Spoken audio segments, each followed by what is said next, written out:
अस्सलाम वालेकुम viewers. Drama serial की जाना मैं कौन की अगले एपिसोड में देखेंगे कि जैसा तैमूर खुद था ऐसी ही उसकी बीवी मिली। लेकिन अब जैसा कि उसे पता चल चुका है कि मेहर खान इंडस्ट्री की मालकन है, तो इसके तो होश ही उड़ जाते हैं। अपनी गलती पर पछताता हुआ मेहर के सामने रोंदी शक्ल लेकर आ जाता है कि मैं आज भी तुमसे बहुत मोहब्बत करता हूँ, तुम्हारे लिए मेरे दिल में मोहब्बत कम नहीं हुई, मैं पछता रहा हूँ। शफीक अंसारी को लगता है कि अब जबकि मेहर के बाप का पता चल चुका है तो वो मेहर को उनसे दूर करके जुल्म करेंगे। इसलिए वो चाहते हैं कि मेहर अपने सगे बाप के पास जाए, क्योंकि वही उसकी हकीकत है। यहाँ रहेगी तो बाकी सारी ज़िंदगी सुतेली के ताने ही सुनेगी। लेकिन मेहर उनसे कहती है कि मेरी हकीकत बस यही है कि आप और ममा ही मेरी माँ बाप हैं।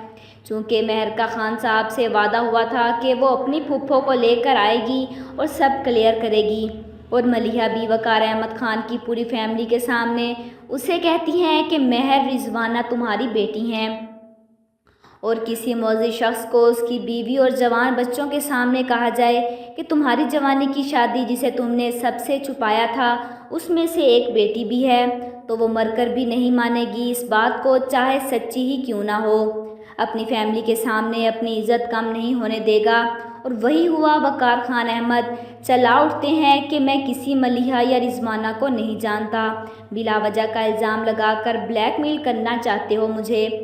इसके सफ़ेद झूठ पर जहां मलिहा हैरान होती है, वहीं मेहर को अपना आप बहुत झूठा महसूस होता है। वो ये बात घर आकर मलिहा को बहुत दुखी कर देती है। इसकी वजह से एक बार फिर मेहर का दिल दुख गया। शफीक भाई मलिहा से कहते हैं कि हैरत की बात है, खून ने खून को नहीं पहचाना। उन्होंने तो मेहर की इज्जत का मान तक नहीं रखा, हर बात से मुकर गए।